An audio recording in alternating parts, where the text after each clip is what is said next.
दोस्तों, क्या आपको पता है मांस खाना पुण्य है या पाप? क्या भगवान ने छोटे छोटे जीवों को मनुष्यों का भोजन बनने के लिए ही भेजा है? दोस्तों, मांस खाना पुण्य है या पाप? आज मैं आपको इसी विषय में समझाऊंगा। क्या पशु पक्षी, भेड़ बकरी, मुर्गा मछली, इन समस्त प्राणियों का मांस खाने से मनुष्य को पाप नहीं लगता है?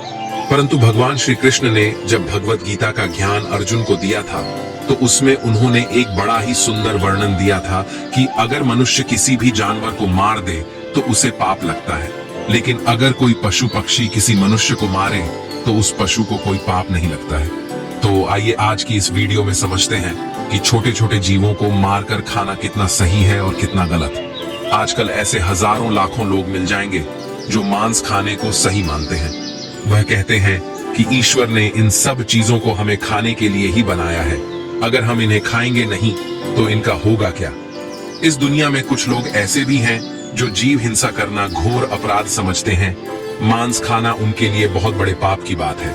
आज मैं आपको इसमें कुछ महत्वपूर्ण बातें समझाऊंगा जिससे यह स्पष्ट हो जाएगा कि मांस खाना कितना सही है और कितना गलत। दोस्तों, यह बात तब की है जब भगवान श्री कृष्ण अर्जुन को गीता का ज्ञान दे रहे थे। तब श्री कृष्ण जी से अर्जुन ने कहा, अगर मनुष्य किसी भी जानवर को मार दे तो उसे पाप लगता है, लेकिन अगर कोई पशु पक्षी किसी मनुष्य को मारे तो उस पशु को कोई पाप नहीं लगता है। तब अर्जुन कहते हैं, हे भगवान, ये क्यों ऐसा भेदभाव क्यों किया जा रहा है मनुष्यों के साथ में? तभी श्री कृष्ण बोले, हे पार्थ, क्योंकि मैंने सभी जीवों को अपनी क्षमता के अनुसार ही बनाया है, परंतु मानव ही एक ऐसा जीव जिसे मैंने बनाया है, जिसके अंदर सही गलत समझने का गुण दिया है। इतना ही नहीं, वह अपने सत्य वचनों की वजह से इस पूरे संसार को जीत सकता है। इसीलिए अगर एक मनुष्य किसी भी जीव की हत्या करता है तो वह पाप का भागी बनता है। चलो मैं तुमको इसको एक कहानी के माध्यम से समझाता हूँ। तब अर्जुन बोले, ठीक है प्रभु, कृपा करके आप मुझे वह कथा सुनाइए। तब श्री कृष्ण कहते हैं, हे किसी गांव की बात है। उस गांव में एक धनी व्यक्ति रहता था। वह किसी लंबी तीर्थ यात्रा पर जाना चाहता था। जाने से पहले उसने अपने यहाँ एक दावत रखी। उसमें गांव के लोगों को आमंत्रित किया। सब लोग उसके यहाँ दावत खाने के लिए आए। उसका यह मानना था कि ईश्वर ने भेड़ बकरी मुर्गा मछलियां, इन जीवों को इंसानों को खाने के लिए बनाया है। इसलिए उसने अपने यहाँ दावत में भेड़ और मछलियों का मांस पकवाया। उसके यहाँ आए हुए सभी मेहमानों को भेड़ और मछलियों का मांस परोसा गया। खाने वालों ने खाया और जो मांस खाना पाप समझते थे उन्होंने नहीं खाया। भोजन कार्यक्रम समाप्त होने के बाद उस धनी आदमी ने सभी मेहमानों को विदाई से पूर्व एक जगह बैठाकर कुछ भाषण देना शुरू किया। कई तरह की बातों पर उसने लोगों को समझाया। उन बातों में एक बात यह भी थी कि परमात्मा कितना कृपालु है। उसने अन्य भोजन के साथ साथ मनुष्यों को खाने के लिए स्वादिष्ट मछलियां और कई तरह के पशु पक्षियों को जन्म दिया है। उसकी इस बात का अधिकतर लोगों ने समर्थन किया।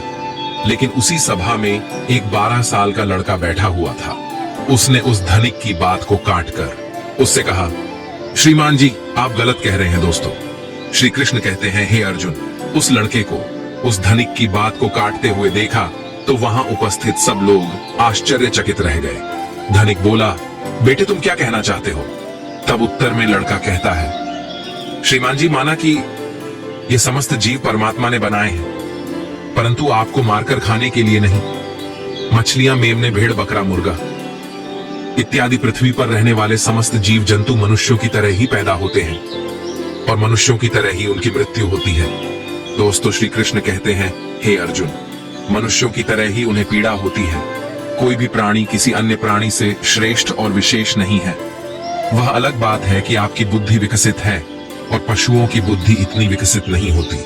लेकिन आपकी विकसित बुद्धि का यह मानना गलत है कि अधिक शक्तिशाली और बुद्धिमान प्राणी अपने से कम शक्तिशाली और कम बुद्धि वाले जीवों को खा सकते हैं। ये कहना गलत है कि ईश्वर ने यह मूक प्राणी हमारे भोजन के लिए बनाए हैं। हम अपने स्वाद के लिए, अपनी जीविका के लिए, अपने शरीर के पोषण के लिए किसी को भी जब चाहे मारकर खा सकते हैं। बात सिर्फ ये है कि हम इतने ताकतवर और चतुर हैं कि जब चाहे उन्हें पकड़कर मार सकते हैं। अपनों से कमजोर पर तो दुनिया रौब दिखा लेती है।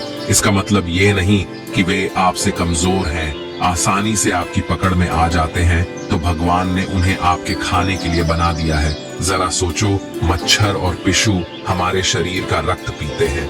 उन्हें हमारे शरीर का रक्त बहुत अच्छा लगता है। शेर, चीता और भेड़िया, उनको भी हमारे शरीर का मांस बहुत स्वादिष्ट लगेगा और वे जब चाहे हमें पकड़कर हमारा शिकार भी कर सकते हैं। तो इसका मतलब यह नहीं हुआ कि भगवान ने हमको शेर, चीता और भेड़ियों के लिए बनाया है। यदि आप ऐसा मानते हैं तो फिर शेर, चीता, भेड़िया से अपनी रक्षा क्यों करते हो? आपका भोजन भगवान ने मेमना, भेड़, बकरा, मुर्गा, मछलियों को बनाया है, तो शेर, चीता, भेड़ियों का भोजन आपको जरूर बनाया होगा। दोस्तों, श्री कृष्ण कहते हैं, हे अर्जुन, यह उन मनुष्यों की अज्ञानता का नतीजा है जो दया से रहित हो चुके हैं, जो अपने से कमजोर, दुर्बल और मूक प्राणियों को पकड़ लेते हैं और फिर उन्हें अपना भोजन मानते हैं।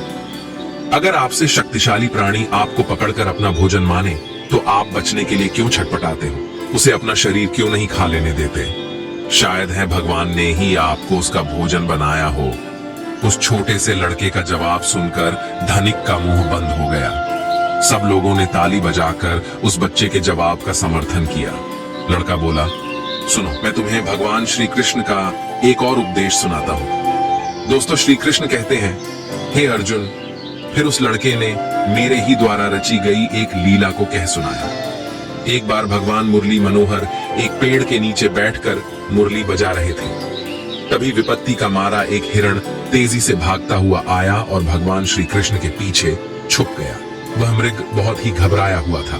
मृग को अत्यंत भयभीत देखकर भगवान ने मुरली बजाना बंद कर दिया और उस मृग से पूछने लगे, हे मृग, तुम इतने व्याकुल क्यों हो? तुम्हें क्या दुख है?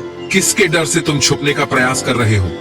श्री कृष्ण मृग से यह पूछ ही रहे थे, तभी हाथ में धनुष बाण लिए वहां एक शिकारी आ पहुंचा और बोला, ए बालक, इस मृग को मुझे दे दे, यह मेरा शिकार है। मैंने इसे आखेट बनाने के लिए काफी दूर से इसका पीछा किया है, इसलिए इस पर मेरा अधिकार है। शिकारी की बात का जवाब देते हुए भगवान श्री कृष्ण बोले, किसी भी जीव पर किसी का अधिकार नहीं होता। हर जीवित प्राणी पर केवल उसका ही अधिकार होता है। दोस्तों, श्री कृष्ण कहते हैं, हे अर्जुन, शिकारी कहता है, नहीं नहीं, यह मेरा शिकार है और मैं इसे मारकर इसके मांस को पकाकर खाऊंगा। तब श्री कृष्ण कहते हैं, हे निर्दय प्राणी, किसी को मारने का अधिकार तुम्हें किसने दे दिया? यह अधिकार तो उसको भी प्राप्त नहीं होता जिसने उसे जन्म दिया है। किसी भी जीव को मारना पापों की श्रेणी में आता है। क्या तुम धर्म को नहीं मानते? तब शिकारी कहता है, मनमोहक बालक, मैं तेरे जितना ज्ञानी तो नहीं हूं, पर इतना जानता हूं कि मांस का भोजन करना पाप नहीं है। जीवों को मारकर मैं उन्हें त्रय योनि से आजाद करता हूं। फिर आपको क्या आपत्ति है? वैसे भी कोई ना कोई इन्हें मारकर खा ही जाएगा।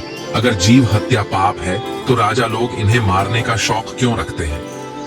इस बात को सुनकर श्री कृष्ण समझ गए कि इसकी बुद्धि हिंसा करते करते, मांस खाते खाते मंद पड़ गई है। इसका विवेक उचित अनुचित का निर्णय करने के काबिल नहीं है। तब भगवान श्री कृष्ण उसे एक कहानी सुनाते हैं कि हे वत्स, इस कहानी को ध्यान से सुनना कि लोग मांस क्यों खाते हैं और इसे खाना पाप है या पुण्य। मगध देश में एक बार भयंकर अकाल पड़ गया था। लोगों की फसलें नष्ट हो चुकी थीं। चारों तरफ भूखमरी फैल गई थी। वहां के जो राजा थे, उन्हें इस बात की बहुत चिंता हुई कि लोगों की भूख की समस्या का समाधान कैसे निकाला जाए। उन्होंने एक सभा लगाई और अपने सभासदों से पूछा कि लोगों को भोजन देने के लिए सबसे सस्ती वस्तु क्या रहेगी। राजा की बात सुनकर सभी सभासद सोच में पड़ गए कि इसका क्या उत्तर दिया जाए। गेहूं, चावल, आलू उगाने में बड़ी मेहनत लगती है। तब उस सभा में एक मांस खाने वाला व्यक्ति बैठा था। उसने सोचा कि मांस को भोजन में शामिल करने का यह अच्छा मौका है।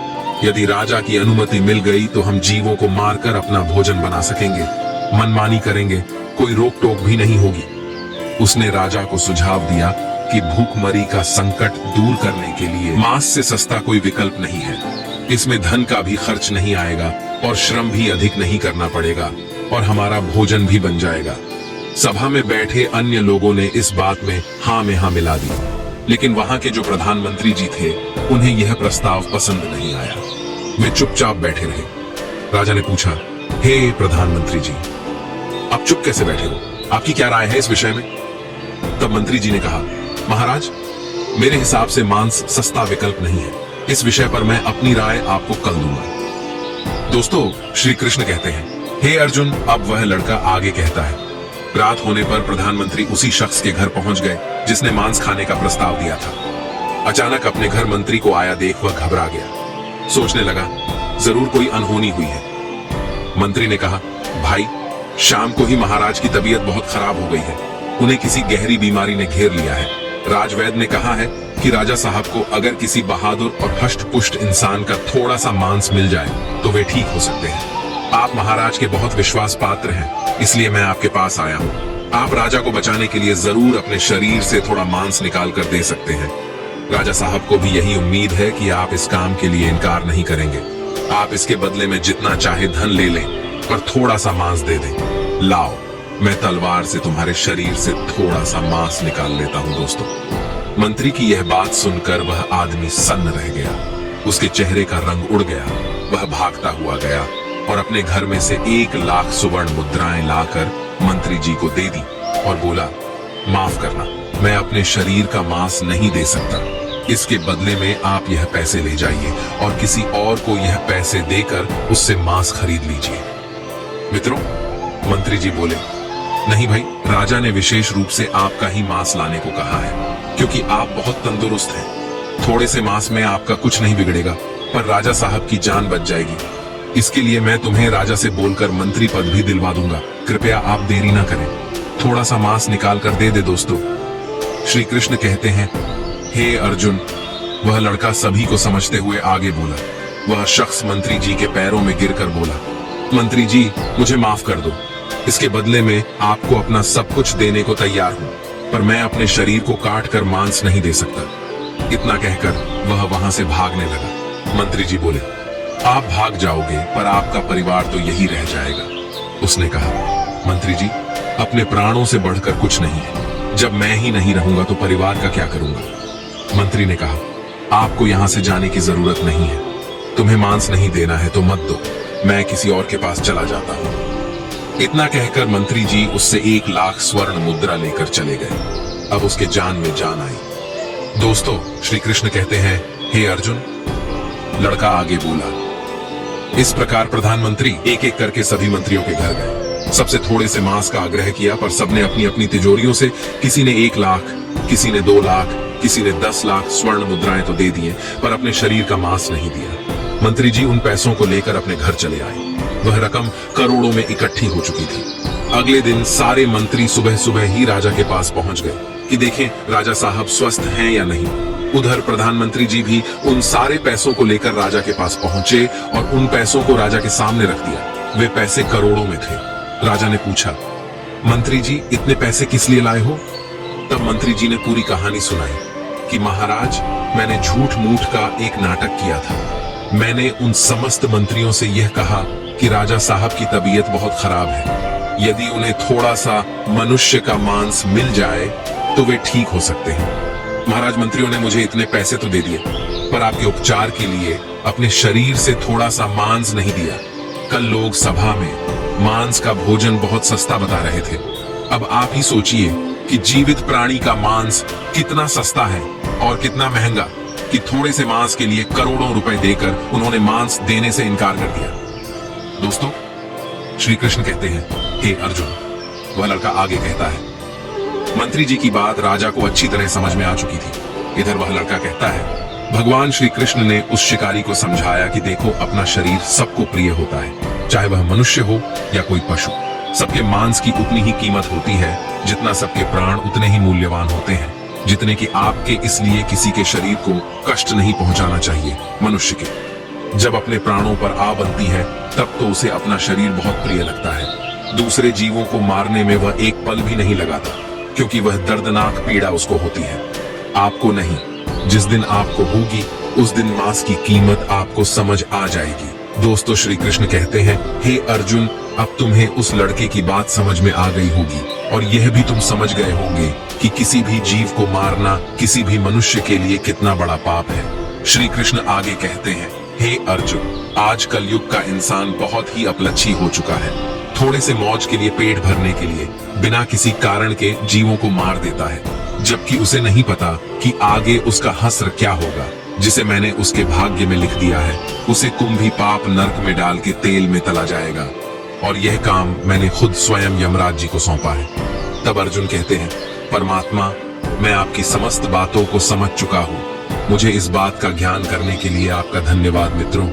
मैं उम्मीद करता हूँ कि भगवान लोगों की मानसिकता को बदले, उन्हें इस बात का एहसास कराए कि जीव हिंसा मनुष्य के समान ही अपराध है। छोटे से लेकर बड़े जीवों को जीने का परमात्मा ने पूरा अधिकार दिया है। उनका जीवन व्यर्थ नष्ट ना करें।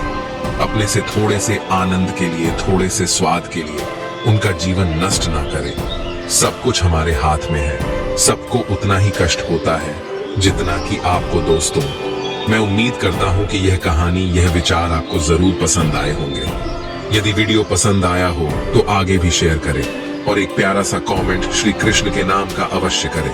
साथ ही ऐसे ही वीडियो देखने के लिए हमारे चैनल को भी सब्सक्राइब करें। आप सभी का धन्यवाद।